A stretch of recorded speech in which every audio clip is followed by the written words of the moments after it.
Hi, good evening. Chapter 13. When we got to the study, Lord Hastings was alone. He was sitting in a worn leather armchair facing the fire, his slippered feet propped up on Toast Dog, who was curled up in a fat, snoring ball. Millie was draped across his lap like a rug. There were paintings and knick-knacks of all sorts, feathers and bits of paper hanging on the walls. At first I was glad that Miss Alston wasn't there, considering our purpose, but the more I thought about it, the odder it seemed. If Miss Alston was not with us, and not with Lord Hastings, where was she? She was supposed to have a job to do. What was she here for, after all? "Hello, daughter, daughter's friends," said Lord Hastings in a slightly mournful voice. "What can I do for you?" "We're bored," said Daisy. "It's raining. We thought we'd come and say hello." Then she turned to me and, quiet as a breath, said, "Desk, quick, I'll distract him." Then she pushed Millie aside and perched herself on the arm of her father's chair. "Daddy," she said, "what shall we do? And don't say teach Toast Dog circus tricks the way you did last time. I know perfectly well that won't work. And besides, I'm not 8. "Let's see," said Lord Hastings. "Are you too old for treasure hunts?" "All but the very good ones." Daisy turned and widened her eyes at me. Using Kitty and Beanie as a shield, I crept towards Lord Hastings' desk. It was simply littered with papers, piles and piles of them. I had no idea how I would ever find a particular one. I began to shift through them as carefully as I could. Receipts, land deeds, family trees. It seemed as if every document the Wells family owned was here. Kitty and Beanie hovered in front of me, Beanie chewing at her plait and wriggling with nerves. I was quite sure that my search would come to nothing. Lord Hastings was looking away at Daisy, but surely he would notice what I was doing before long. Then I heard Daisy. "I do admit that Miss Alston is quite good at treasure hunts, but her lessons are terribly boring," she said. "Daisy can be an excellent liar when she wants to be. She's such a dull old thing." "Really, wherever did you find her?" "Odd story, that," said Lord Hastings, shifting his feet on Toast Dog, who grumbled in his sleep. "She wrote to us, said she'd heard we were looking, but she came from an agency that, it began with an H or an R, and she had all her references." "In March?" asked Daisy. "No, it began with an R, Daisy, not an M. Oh, I see, yes, March or thereabouts. It was terribly convenient. We hadn't even got round to advertising." "So not long ago," said Daisy. "It can't be too far down. I'm sure if you think logically you'll remember." Her voice had become louder for a moment, and I knew she was giving me a message. I looked at the papers again. If they went by date, newest on the top, then all I had to do was find March 1935. There was April. I shifted the papers again, barely breathing. A bill from Liberty's, another from the grocer, a plan of a field, and a letter with an official-looking letterhead that said, "The Reputable Agency." March 15th, 1935. "Dear Lord Hastings, I write to you to offer my services." It was clipped to 2 other pieces of paper, and quick as a flash, I scooped up all 3 and jammed them under my cardigan. Beanie squeaked. Kitty looked at me and then over at Daisy and Lord Hastings and said, "You know, Daisy, I think I've got an idea for a game after all. We all get a bit of paper. It's called Found." Next to her, Beanie opened her mouth to protest, but then she understood. Her eyes bulged out of her head with excitement and she squeezed her hands together. "I don't think I've heard of that," said Lord Hastings. "Is it new?" "The absolutely newest," said Daisy, beaming. Kitty, you are a brick for thinking of it. Come on, everyone, off we go." "Thank you, Daddy. You've been tremendously interesting to talk to. You've inspired us." "Delighted, daughter dear," said her father. "Be a good girl now." "Always," said Daisy in her most innocent voice, shooing me out of the door as quickly as she could. I breathed in and tried not to crackle. Chapter 14. The drawing room was empty, so we all rushed in and Daisy closed the door and leaned on it. I breathed in again and the letters fell out from under my cardigan onto the carpet. "Oh, what do they say?" asked Beanie breathlessly. We spread them out and read. March 15th, 1935.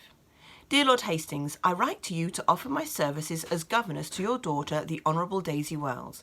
I have become aware that the position is vacant, and I believe that I am ideally qualified to impart knowledge to Miss Wells. I am newly registered with the Reputable Agency, but have worked as a governess in some of the most respectable households in the land for many years, and can provide impressive references attached. Please write to me at the P.O. Box indicated with your response. I am available immediately. Yours sincerely, Lucy Alston, Miss." Oh, said Kitty, disappointed. So she really is a governess. What do you mean? Asked Daisy. This letter practically confirms that Miss Alston lied to Mummy and Daddy.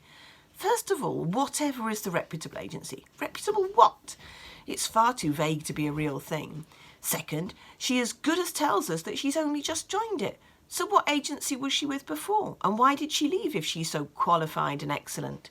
Third, how did she find out that the position was going? She doesn't say at all, and Daddy told us he didn't advertise.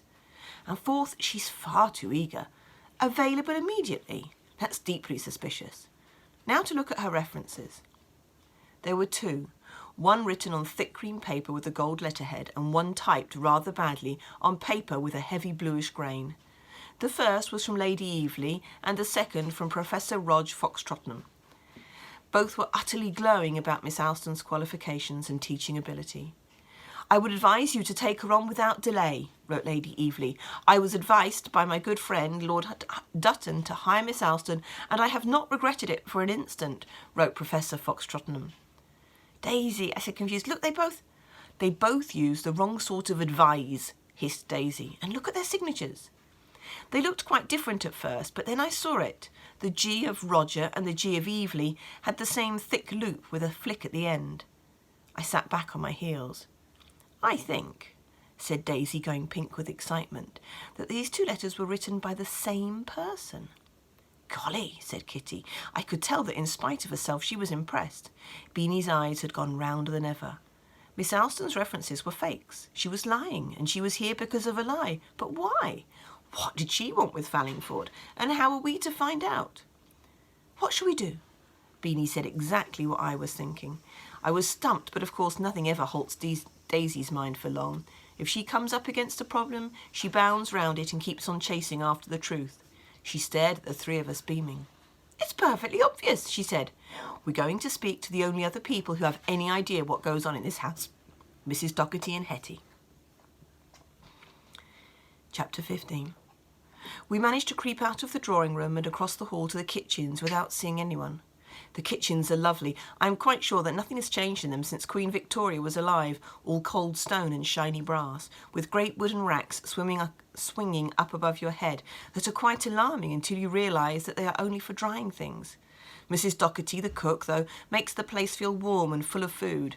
There are always broken bits of tart that did not quite turn out as expected, and cooling trays of biscuits where one or two have caught on their undersides and need to be eaten up. Mrs. Docherty is very little and smiling, with clipped grey hair under her white cap, and she moves very fast, as though there is never enough time in the day. When we came in, she was standing among Lord Hastings' bright but fading flowers, peeling carrots, her knife flashing and sparks of orange flying out into the air all around her. Hetty had her hands buried in the sink, washing up. Daisy cleared her throat, and they both looked up. "Hello, Miss Daisy, love," said Mrs. Docherty. "Come for your bun break. If you're hungry, there's a treacle tart with a burned side that can't go out at lunch, and macaroons too. I made them yesterday, but I forgot to put them out at tea." My heart jumped at the mention of yesterday's birthday tea, but all the same, I couldn't stop my mouth watering. The macaroons were piled up on a plate, all fat and golden and tempting. "Golly," said Daisy, "you are a brick, Mrs. D. Can I have both?" "Of course you can," said Mrs. Docherty, beaming, "as it's you." "And you lot can have the same," said Daisy to the three of us, "as you're with me." The macaroons were heavenly, like biting into a puff of coconut, and the tart was rich and sticky. I chewed happily, one bite of one, then one of the other, to keep on surprising my mouth, and listened to Daisy talk. "Isn't it funny about Miss Alston?" said Daisy conversationally, biting a perfect circle around the edge of her macaroon. "How she came here, I mean. Daddy told me that she applied out of the blue, just like that, imagine. She must have heard about my genius." Mrs. Docherty laughed. "Your genius, eh?" she said, giving Hetty a wink. Hetty grinned back, gave a side plate one final swoop with her cloth and set it down on the side.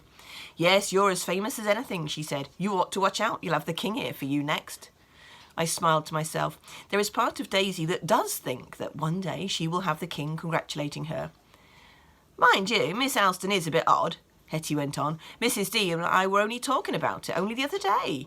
Keeps to herself to herself, not even any personal bits in her room. She must keep everything in that handbag of hers, but she never puts it down." "Really?" asked Daisy, doing a very good impression of a surprised person. Beanie choked on her tart. And all her clothes are new. I think she's a princess in disguise, and Mrs. Doherty thinks she's a spy. That was a joke, said Mrs. Doherty, beginning to peel again without looking down at what her hands were doing.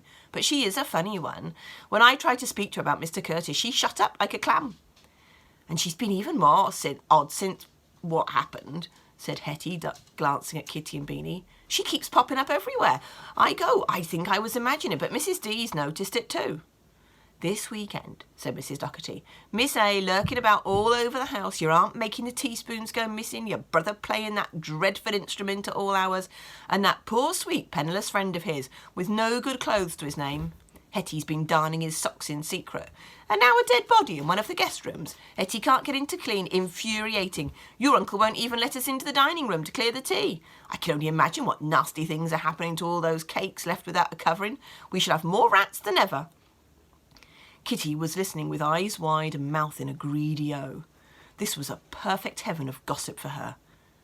How do you know Stephen hasn't any money? Asked Daisy. I shifted uncomfortably. I wished she would leave Stephen alone. I found his wallet in the hall yesterday, said Hetty. Of course, I had to open it to know whose it was. All I found inside was twopence. You lot all drop small coins around like water. You don't know what they're for. It takes someone who knows the value of money to keep twopence. Hetty, that's really quite good, said Daisy. It's what they always say in my detective novels, said Mrs. Doherty. Any detail, no matter how small, may be